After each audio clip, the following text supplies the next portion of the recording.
Good morning, student. I Ghanshyam Daya, PGT Biology, KV number 1, Bikaner. Today, we will learn a new topic, that is microbes in human welfare. In this topic, we will learn about how the microbes help in our life. Microbes in human welfare. Microbes are diverse. They are protozoans, bacteria, fungi, and microscopic plants like as virus, viroids, and also prions. Prions are the proteinous infection agent. Microbes like bacteria and fungi can be grown in nutrient medium to form colonies and can be seen in naked eye. Microbes वो bacteria fungi है जिसको हम colony बना सकते हैं, उनको naked आई से भी देखा जा सकता है. Some microbes causes disease and some are useful for human being. इसमें से कुछ बैक्टीरिया ऐसे होते हैं जो हमारे लिए फायदेमंद होते हैं और कुछ जो होते हैं जो बीमारी भी फैलाते हैं. Now you can see a picture in which different colonies, that picture is showing different type of colonies, that type of bacteria colonies which we can see by naked eye. And that picture is so some bacteria is good and some bacteria is bad. Now microbes in house hold product. कुछ ऐसे house hold product होते हैं जिसके अंदर भी microbes होते हैं और जिनका बहुत इंपॉर्टेंट योगदान है. उसमें से पहला है lactic acid bacteria.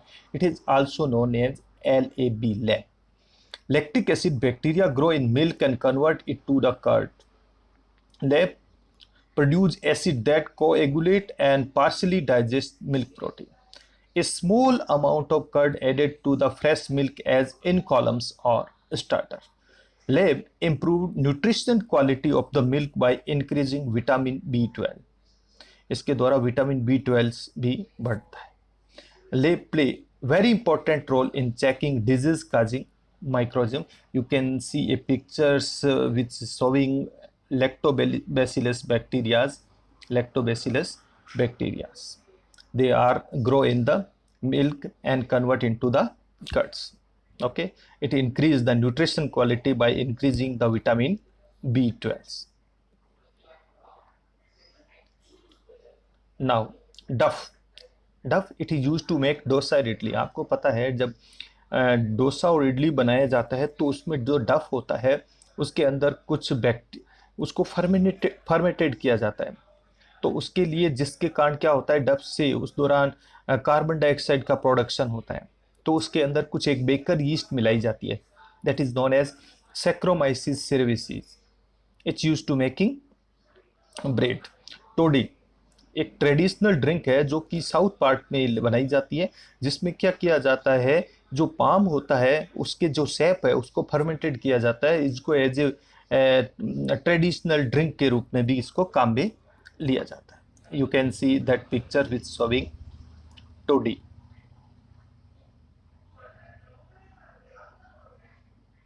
Now microbes are used to make cheese. These quality of cheese are determined the specific activity of microbes. कुछ ऐसे माइक्रोब्स भी होते हैं जिसके द्वारा चीज बनाने में भी जिनका यूज किया जाता है. जैसे आपको डायग्राम से दिख रहा होगा एक स्विस चीज जिसके अंदर आपको छोटे छोटे छेद से दिख रहे होते हैं. ये जो चीज है ये किसी स्पेशल टाइप के एक बैक्टीरिया उससे बनाया जाता है जिसका नाम है प्रोपियोनी बैक्टीरियम सरमानी. बैक्टीरिया का क्या नाम है? Propionibacterium shermanii. और एक और पिक्चर जिसमें आपको दिख रहा होगा ये रोक्यूफोर्ट चीज है. रोक्यूफोर्ट चीज में क्या किया जाता है, ये भी राइपेंड किया जाता है एक विशेष टाइप की फंजाई से, जिसमें क्या करता है ये एक अलग टाइप का स्पेसिफिक फ्लेवर देती है.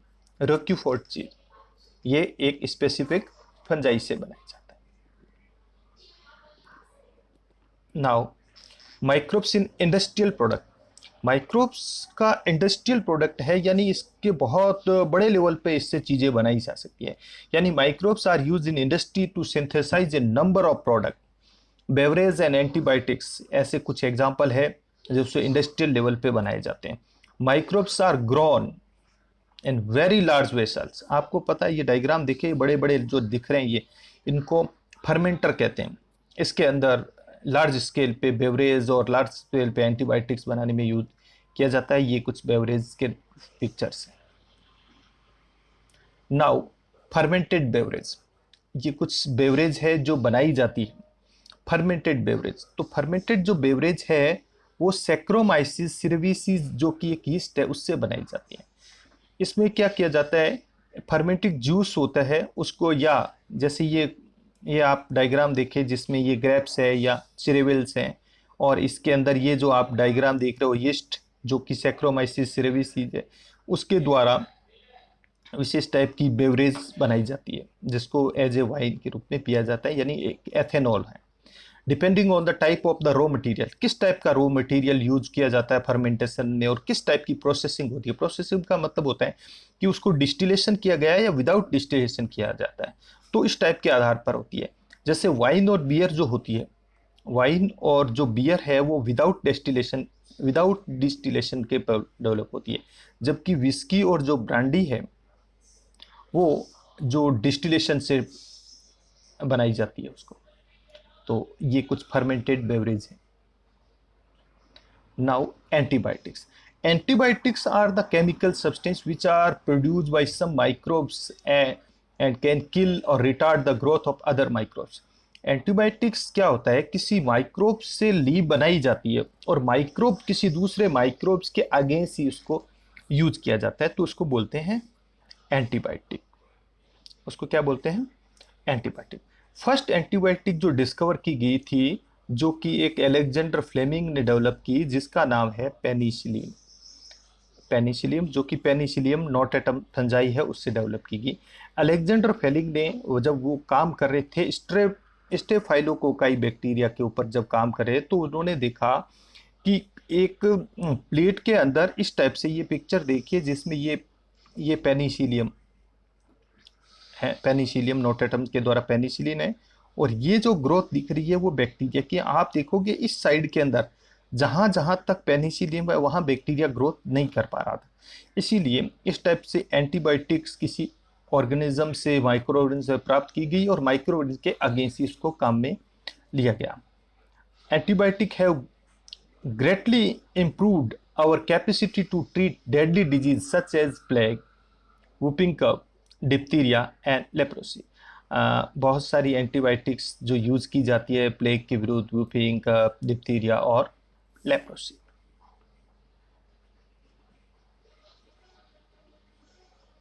Now chemicals, enzymes and other bioactive molecules. तो बहुत सारे केमिकल्स होते हैं या बहुत सारे एंजाइम्स होते हैं और बहुत सारे बायोएक्टिव मॉलिक्यूल्स होते हैं जो डिफरेंट टाइप के जो माइक्रो ऑर्गेनिज्म से प्राप्त किए जाते हैं। जैसे आप देखिए पहला सिट्रिक एसिड जो कि एस्परजिलस नाइगर जो एक फंगस है उससे बनाया जाता है। एसिटिक एसिड जो कि एसिडोबैक्टर एसिटाई जो बैक्टीरिया है उससे बनता है। इसी टाइप से ब्यूटेरिक एसिड है, वो क्लोरोस्ट्रीडियम ब्यूटाइलिकम एक बैक्टीरिया है उससे बनता है। लैक्टिक एसिड है वो लैक्टोबैसिलस, और एथेनॉल वो सैक्रोमाइसिस सिरेविसी प्राप्त होते हैं। ये कुछ केमिकल्स। नाउ एंजाइम्स, जैसे कुछ एंजाइम्स हैं, यहाँ 3 टाइप के एंजाइम्स के बारे में विशेष रूप से डिस्कस किया गया है। फर्स्ट है लाइपेज। लाइपेज एक डिटर्जेंट पाउडर है उसकी तरह काम होता है, और ये भी एक माइक्रोब से प्राप्त होता है जिसको एक डिटर्जेंट के रूप में काम किया जा सकता है। बहुत सारे एंजाइम जैसे पैक्टिनेज, प्रोटीजेज एंड सेलुलेज, ये कुछ एंजाइम्स हैं जो कि माइक्रोब से प्राप्त होते हैं, लेकिन जो बॉटल्स की जो जूस है उनको क्लीन करने में काम आता है। और एक इम्पोर्टेंट एंजाइम्स होता है that is known as streptokinase. Exam में बहुत बार पूछा जाता है स्ट्रेप्टोकाइनेज। ये स्ट्रेप्टोकोकस बैक्टीरिया से प्राप्त होता है, और याद रखिए ये क्लोट ब्लस्टर है। हमारे जो ब्लड वेसल्स है जहाँ कहीं कहीं ब्लड का अंदर ही क्लोट बन जाता है, इसलिए इस टाइप से स्ट्रेप्टोकाइनेज को यूज करने से जो क्लोट है उसको हटा दिया जाता है, यानी it is clot buster. Now bioactive molecules. Bioactive molecules विशेष रूप से आप 2 बायोएक्टिव मॉलिक्यूल्स के नाम ध्यान रखें। एक तो है साइक्लोस्पोरिन ए। याद रखें ये साइक्लोस्पोरिन ए है, एक माइक्रो ऑर्गेनिज्म ट्राइकोडर्मा पॉलीस्पोरम से प्राप्त होता है, और ये एक इम्यूनोसप्रेसिव एजेंट है। इम्यूनोसप्रेसिव एजेंट का मतलब होता है जब किसी भी ऑर्गन का ट्रांसप्लांट करना होता है, जैसे कोई एक पेशेंट है, उसकी किडनी खराब हो गई है, किसी दूसरे पर्सन से किडनी लेंगे तो आपको पता है दूसरे की बॉडी से कोई भी चीज़ बॉडी में पहुंचती है तो उसकी बॉडी रिसीव नहीं कर पाती है। तो उसके लिए क्या किया जाता है, एक इम्यूनोसप्रेसिव एजेंट की तरह कुछ इंजेक्शन लगाया जाता है, वो होता है साइक्लोस्पोरिन ए का, जो कि ट्राइकोडर्मा पॉलीस्पोरम जो एक फंजाई है उससे प्राप्त होता है। इसी टाइप से एक स्टेटिन स्टेटिस है, वो मोनास्कस परप्यूरियस से प्राप्त होता है और ये ब्लड कोलेस्ट्रॉल जो होता है उसको कम करने का काम करता है।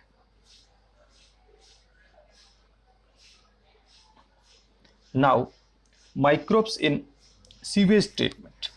Sewage is wastewater released by home, industries, hospital, office and other users. It also includes rainwater that has run down the street during a storm of heavy rain. It is liquid waste है, इसके अंदर बहुत सारी impurities है, contaminated है। So इसको क्या किया जाता है, उसको ट्रीटमेंट किया जाता है। तो इसको ट्रीटमेंट करने के लिए जो बैक्टीरिया, जो माइक्रोब्स काम आते हैं वो हीटरोट्रॉपिक माइक्रोब्स होते हैं। याद रखिए, जब सीवेज वाटर है उसका जो ट्रीटमेंट है वो 2 स्टेज में होता है। फर्स्ट स्टेजमेंट को कहते हैं प्राइमरी ट्रीटमेंट और सेकंड को कहते हैं सेकेंडरी ट्रीटमेंट। जो प्राइमरी ट्रीटमेंट है उसको फिजिकल ट्रीटमेंट भी कहते हैं और सेकेंडरी ट्रीटमेंट को बायोलॉजिकल ट्रीटमेंट कहते हैं, क्योंकि इसमें बायोलॉजिकली यानी माइक्रोब्स इसी जगह वर्क करेंगे। Primary treatment, it involves physical removal of the particle from the sewage through filtration and sedimentation। इसमें क्या किया जाता है, जो सीवेज होता है उसके अंदर बहुत सारी इम्प्यूरिटीज होती है, उसको या तो फिल्ट्रेशन से और या सेडिमेंटेशन से उसके सेपरेशन किया जाता है। तो फर्स्ट है सिक्वेंशनल फिल्ट्रेशन। अब आप देखिए ये पिक्चर देखिए, इस पिक्चर में देखिए जो सीवेज का जो गंदा पानी होता है उनको ये जो आपको एक अलग टाइप की ऐसे से बार जैसी दिख रही है, आपको जाली लगी रहती है बिल्कुल, उसमें से कुछ फ्लोटिंग डेब्रीज होती है, जैसे कुछ तिनके हैं, चिप्स के पैकेट हैं, केन हैं, वो बार जो फ्लोटिंग डेब्रीज होती है उसको अलग कर दिया जाता है और जिसके कारण क्या होता है, केवल जो पानी जिसके अंदर छोटे छोटे मिट्टी के पार्टिकल्स वो सारी चीज़ें जाती है। सेकेंड पॉइंट आता है सेडिमेंटेशन। सेडिमेंटेशन का मतलब होता है टू रिमूव ग्रिट, यानी इसके अंदर से सॉइल और स्मॉल जो पेबल्स होते हैं वो अलग किए जाते हैं। तो आपको पता है कि एक जैसे ये दूसरे में जाएगा चैम्बर जिसको कहते हैं ग्रिट चैम्बर, तो इसमें भारी पार्टिकल्स तो अपने आप ही सेटल हो जाएंगे। आप देखिए ये पिक्चर देखिए, सेटल उसमें सेटल्ड हो रहे हैं। All solid that settle form the primary sludge and the suspended form the effluent. अब क्या होता है, भारी पार्टिकल्स तो यहाँ और यहाँ सेटल हो गए और लेकिन कुछ जो पार्टिकल्स जो ऊपर की तरफ तैरते हैं लाइक एज ऑयल या कुछ ऐसी चीज़ें जो तैरती रहती है, फ्लोटिंग चीज़ें होती है, इसको बोलते हैं इफ्यूलेंट। इसको बोलते हैं इफ्यूलेंट। इसमें ऑयल और ग्रीस है। इसको क्या किया जाता है, एक इंस्ट्रूमेंट होता है स्कीमर, उससे भी अलग किया जाता है। अब क्या होता है, ये इफ्यूलेंट जो प्राइमरी जो ट्रीटमेंट प्लांट से था उससे अब आगे ये सेकेंडरी ट्रीटमेंट में आगे जाएगा। The effluent from the primary setting tank is taken for the secondary treatment. अब यानी किस में जाएगा, ये सेकेंडरी ट्रीटमेंट के अंदर जाएगा।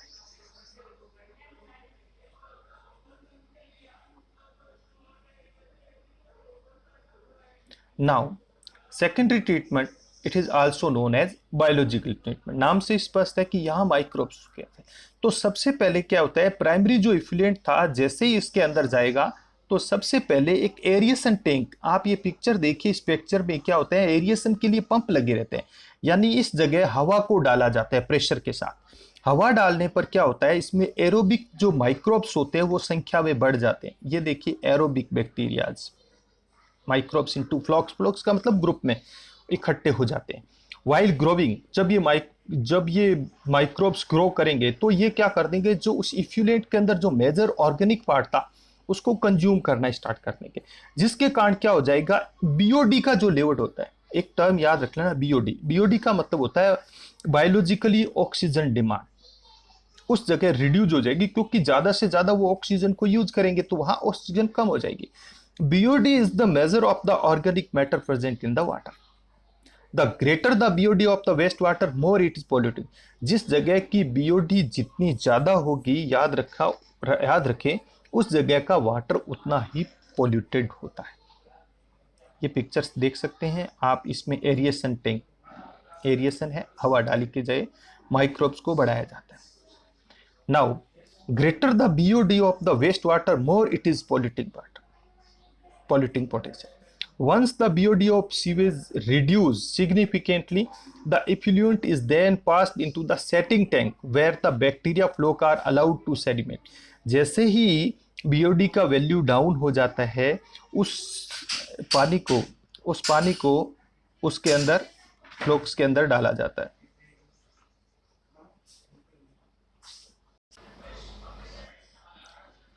अब आप इस पिक्चर को देखिए। इस पिक्चर में आपको पता चल रहा होगा कि जैसे ही यहाँ BOD कम होएगी, तो BOD कम होते ही जितने भी जो बैक्टीरियाज होते हैं उनको अलाउ किया जाता है, अलाउड हो जाते हैं वो नीचे की तरफ सेडिमेंट होने के लिए, नीचे की सेडिमेंट, ठीक है। और जो सेडिमेंट बनता है उसको बोलते हैं एक्टिवेटेड स्लज। उसको क्या बोलते हैं? Activated sludge. Now small part of the activate sludge is pumped back to the aeration tank to serve as a in columns. अब क्या होता है, इस पिक्चर को आप गौर से देखें कि ये जो दिख रहा है ये एरिएशन टैंक है, ये सेडिमेंटेशन टैंक है आगे का, सेकेंडरी का। तो जैसे ही ये नीचे की तरफ सेटल हुआ, जिसको आप कह दोगे एक्टिवेटेड स्लज, उसको बैक करके इसको वापस एरिएशन टैंक में डाला जाता है। The remaining sludge is pumped into the anaerobic sludge digester. और जो बाकी का है ये, इसको anaerobic sludge के अंदर, anaerobic जो sludge digester है उसके अंदर डाल दिया जाता है। In the anaerobic sludge digester there is other kind of bacteria which grow anaerobically. ये जिसको आप ये कह सकते हो कि जो गोबर गैस प्लांट होता है उसके अंदर डाल दिया जाता है, क्योंकि वहाँ एनाएरोबिक बैक्टीरिया के द्वारा उसको डाइजेस्ट किया जाता है और उससे एक गैस बनाई जाती है जिसको गोबर गैस भी कहते हैं। और बाकी उससे जो बाकी जो बची हुई मटेरियल है वो उससे फर्टिलाइज भी बनता है। During the digestion of bacteria produce biogas, यानी मिक्सचर ऑफ मेथेन और hydrogen sulphide and carbon dioxide. The effluent from the secondary treatment plant is released into the natural water body like river and stream. अब जो पानी एकदम साफ होता है उसको रिवर के अंदर, नेचुरल वाटर बॉडी के अंदर डाला जाता है, लेकिन उसमें किसी भी टाइप के कोई बैक्टीरिया न हो, इसके लिए उसके अंदर ओजोन टेबलेट्स या क्लोरीन टेबलेट से उसको ट्रीटमेंट भी कर दिया जाता है कि कुछ हार्मफुल बैक्टीरिया हो तो वो मर जाएंगे। Now that is the picture showing the waste water treatment plant. देखिए इस पिक्चर को आप गौर से देखें तो ये वेस्ट वाटर आ रहा है। सबसे पहले प्राइमरी ट्रीटमेंट और फिर सेकेंडरी ट्रीटमेंट। प्राइमरी ट्रीटमेंट के अंदर मैंने आपको बताया था कि कुछ सेडिमेंट से जाली सी लगाई रहती है जिसके कारण कुछ जो फ्लोटिंग डेब्रीज है वो रुक जाती है। ये सेट एंड ग्रिट वाला चैम्बर है जिसमें मिट्टी निकल। सेकेंड, यहाँ इसके अंदर कुछ जो स्लज बनता है उसको मैन्यूर के रूप में काम किया जाता है। लिक्विड जिसको इफ्यूलेंट कहता है उसमें डाला जाता है एरिएशन टैंक के अंदर। एरिएशन टैंक के अंदर भी आगे की तरफ बैक्टीरिया ग्रो हुए और फिर जो स्लज बना, एक्टिवेटेड स्लज बना, इसको वापस रिवर्स भी डाला जाता है। और फिर जब पानी एकदम क्लियर हो जाता है, साफ़ हो जाता है, तो उसको डिसइंफेक्शन करने के लिए क्लोरीन का लिक्विड उसमें डाल दिया जाता है या इसमें ओजोन की टेबलेट को डाल दिया जाता है। और बाद में ऐसा पानी एकदम साफ हो जाता है, उसको सीधा ही रिवर, तालाब या जो भी नेचुरल बॉडीज होती है उसके अंदर उसको डाल दिया जाता है। Now microbes in production of biogas. Biogas is a mixture of gases produced by the microbial activity and it used as a fuel. Certain bacteria grow anaerobically on the cellulose material, produce large amount of methane along with carbon dioxide and hydrogen sulfide. These bacteria are methanogenic bacteria. One common bacteria is methanobacterium. आपको पता है जो गोबर gas है या जो गोबर gas है वो इसी से बनती है, जिसमें बैक्टीरिया एनारोबिक सेलुलोज जो काउडंग जो वेस्ट होता है उस पर एक्शन करते हैं और मेथेन गैस बनती है। ये बैक्टीरिया जो होते हैं उनको मेथेनोजन कहते हैं। These bacteria present in rumen of cattle. पेट जो केटल्स होते हैं, रूमिनेट्स होते हैं, उनके पेट रूमन के अंदर होते हैं। Play essential role in nutrition of cattle by the digesting cell, ये क्या करते हैं, सेलुलोज के डाइजेस्ट करने में उसकी हेल्प करते हैं। हेंस द एक्सट्रेट्रा या dung use for the production of biogas, यानी उसका इस टाइप से जो प्रोडक्शन ऑफ बायोगैस में उनका योगदान रहता है। Biogas plant it consist of concrete tank जो 10 से 15 फीट डीप होता है, in which bio waste are collected and slurry of dung is feed. A floating cover is placed over the slurry which keep on rising as the gas is produced in the tank due to the microbial activity. The biogas plant has an outlet which is connected to pipe to supply biogas to nearby house. The spent slurry is removed through the another outlet and may be used as a fertilizer. The technology of biogas production was developed in India mainly due to the effort of IARI and KYIC. इनके द्वारा ये biogas plant बनाया गया था। आप इस biogas plant को next picture में अच्छी तरह से समझ पाएंगे। देखिए ये बायोगैस प्लांट के अंदर ये जो दिख रहा है आपको, ये एक मिक्सिंग टैंक है। इस मिक्सिंग टैंक के अंदर ही जो काउडंग होता है उसको डाला जाता है इसके इनलेट पाइप के अंदर। ये आपको बताया था 10 से 15 फीट जो बड़ा जहाँ टैंक होता है जहाँ बैक्टीरिया ग्रो करते हैं बैक्टीरिया। अब की तरफ देखिए एक गैस होल्डर होता है जो कि एक ढक्कन होता है उसके ऊपर, और से गैस बनती है। ये ढक्कन ऊपर की तरफ उठता है, बाहर की तरफ वाल लगे रहते हैं और इस गैस को घर के अंदर काम में नियर बाई हाउस में इसको काम में लिया जा सकता है। मेथनोजन के एक्शन के कारण बैक्टीरिया के कारण गैस बनने पर, गैस होने के बाद में बाकी जो वेस्ट मटेरियल जो काम नहीं आता है उसको आउटलेट पाइप के द्वारा बाहर निकाल दिया जाता है और वो एज ए फर्टिलाइजर के रूप में काम आता है। तो इस टाइप का बायोगैस प्लांट आपको राजस्थान के जैसलमेर, बाड़मेर और ऐसे इलाके जहाँ जो डोमेस्टिक एनिमल ज़्यादा है वहाँ ये काम आता है। Now microbes as a biocontrol agent. Biocontrol refer to the uses of biologically method for controlling plant disease and pest. Biocontrol method ऐसी होती है जिसमें बहुत सारे जो बायोलॉजिकली जो मेथड्स होती हैं उनको काम में लिया जाता है। यानी आपको पता है कुछ पेस्टिसाइड्स के यूज से, किसी पेस्ट को मारने के लिए पेस्टिसाइड्स चाहिए, हर्ब को वीड्स को लिए वीडिसाइड्स, तो ये सभी केमिकल्स हैं, ये इन्वायरमेंट को हार्मफुल करते हैं। यानी effect of use of chemical, insecticide and pesticides to control disease and pest, इनको डिजीज और पेस्ट के लिए इनका यूज किया जाता है। लेकिन दीज केमिकल्स आर टॉक्सिक, बहुत टॉक्सिक है and extremely harmful to human being and animals, जो हार्मफुल है ह्यूमन बीइंग के लिए और एनिमल्स के लिए। पॉल्यूटिंग आवर इन्वायरमेंट, वो हमारे इन्वायरमेंट को भी पॉल्यूट कर रहे हैं, हमारी सोइल को, हमारे ग्राउंड वाटर को, फ्रूट्स को एंड वेजिटेबल्स को। Soil is polluted through use of weedicide to remove weed, soil भी पॉल्यूटेड होती है जब इस वीडिसाइड के रूप में वीड्स को हटाने के लिए वीडिसाइड को यूज करते हैं। तो कुछ ऐसी चीज डेवलप की जाए जो कि बायो कंट्रोल एजेंट को यूज किया जाए कि पेस्ट भी मर जाए और हमारे जो नेचुरल एनवायरनमेंट है वो भी नुकसान न हो उनको। आप ये डायग्राम देखें। In biologically control of pest and disease, use of bio control measure will greatly reduce our dependence on toxic chemicals and pesticides. Bio control method से हमारा जो हम लोगों का जो डिपेंडेंट थे केमिकल और पेस्टिसाइड से वो कम हो जाता है। आप देखिए लेडी बर्ड्स और ड्रैगन फ्लाई जिसको यूज किया जाता है एफिड्स और मॉस्किटो को मारने के यूज में, जैसे ये देखिए लेडी बर्ड्स एंड जो ड्रैगन फ्लाइज होती है, बहुत सारे एफिड्स और मॉस्किटो को मारने में इनका यूज किया जाता है। तो ये एक बायोलॉजिकली कंट्रोल्स मेथड्स हैं। एक बैक्टीरिया है बैसिलस थ्रिंगियोजेनेसिस, एक बैक्टीरिया है बैसिलस थ्रिंगियोजेनेसिस जिसको यूज किया जाता है। Bacillus thuringiensis it is use to control butterfly caterpillar. The toxic produced genes of bacteria are transferred into crop plant to produce insect resistance variety.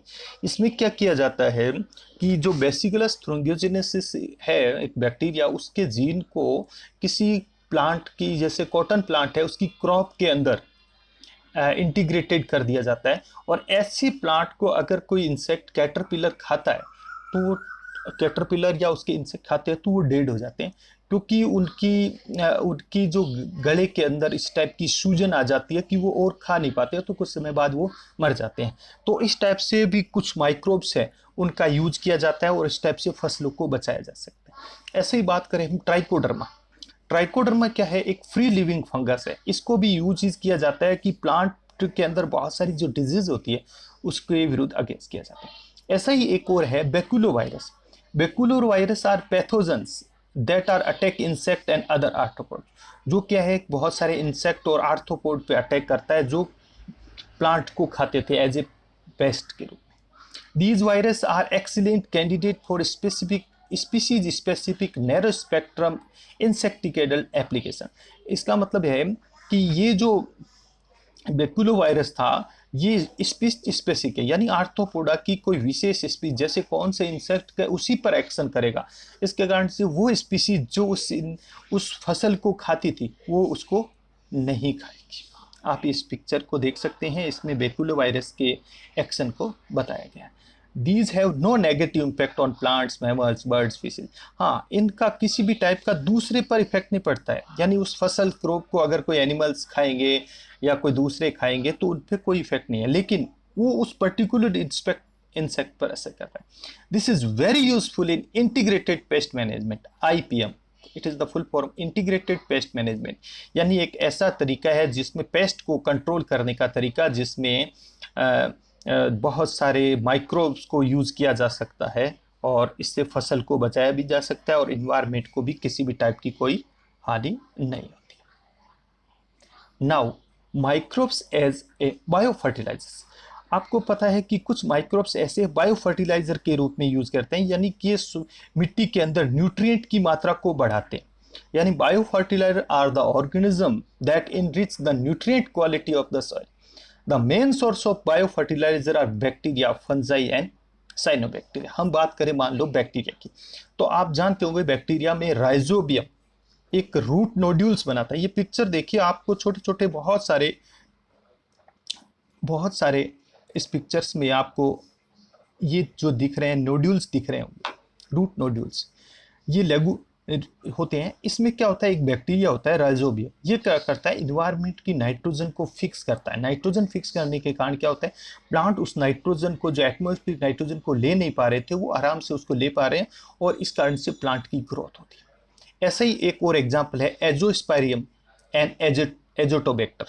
ये भी फ्री लिविंग बैक्टीरिया है, ये भी नाइट्रोजन को फिक्स करने का काम करते हैं और नाइट्रोजन को फिक्स करने से नाइट्रोजन कंटेंट बढ़ जाता है सॉइल में और प्लांट उसको ले पाते हैं। Fungi mycorrhiza. Fungi form symbiotic association with the root of higher plant. आपको पता है फंजाई का हायर प्लांट के साथ जो रिलेशनशिप होता है उसको माइकोराइजा कहते हैं। और इस माइकोराइजा में क्या होता है, ये जो इसमें जो फंगस है ना, वो फोस्फोरस को अब्जॉर्ब करती है और प्लांट्स को देती है, और बदले में जो फंजाई है उसको रहने के लिए जगह मिल जाती है। इसलिए माइकोराइजा के वास्तविक रूप से क्या क्या बेनिफिट्स हैं, तो it resistance to root borne pathogen. Root borne जो पैथोजन है उससे रेजिस्टेंस करता है। टॉलरेंटी टू सैलिनिटी, इससे सैलिनिटी जो साल्ट के प्रति जो टॉलरेंस, जो कैपेसिटी होती है वो बढ़ती है। टॉलरेंस टू ड्रॉप, सूखा से बचाता है इसको। ओवरऑल हम बात करें तो it increase the plant growth and development. Now cyanobacteria, anabaena, nostoc, aulosira, oscillatoria, ये कुछ साइनोबैक्टीरिया है। ये भी क्या करते हैं, नाइट्रोजन को फिक्स करते हैं। ये add organic matter to the soils, ये ऑर्गेनिक मैटर है उसको सॉइल के अंदर बढ़ाते हैं और ये सॉइल की जो फर्टिलिटी होती है वो उसको इंक्रीज करने का काम करते हैं। तो इस टाइप से जो माइक्रोब्स होते हैं वो ह्यूमन के लिए बेनिफिशियल है, इन्वायरमेंट को किसी टाइप से नुकसान नहीं करवाते। एज ए ये जो साइनोबैक्टीरिया, कुछ बैक्टीरियाज लाइक एज राइजोबियम्स, एजोटोफैक्टर, ये माइकोराइजा, ये एज ए बायो फर्टिलाइजर के रूप में काम आते हैं। थैंक्स।